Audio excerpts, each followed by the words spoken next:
I had a strange occurrence happen the other night. I was in bed, I think I had actually fallen asleep already, when my old dog started barking and the rest of the animals in their stables and pens also started making noise. Nothing too distressing, just noises of being awake, which really didn't make any sense. My alarm wards hadn't been triggered, so I knew no one had crossed my property line at this late hour.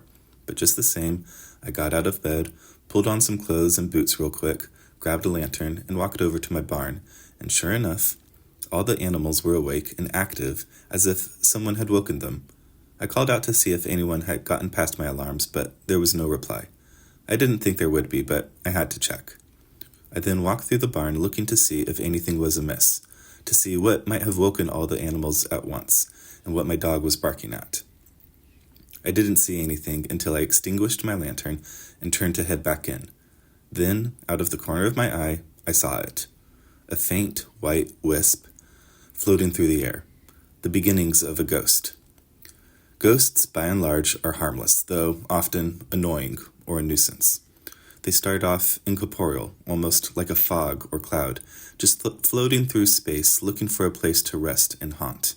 Then, once they've settled on their haunting location, their form becomes more and more corporeal, an image of who they once were, and their memories and personalities also return.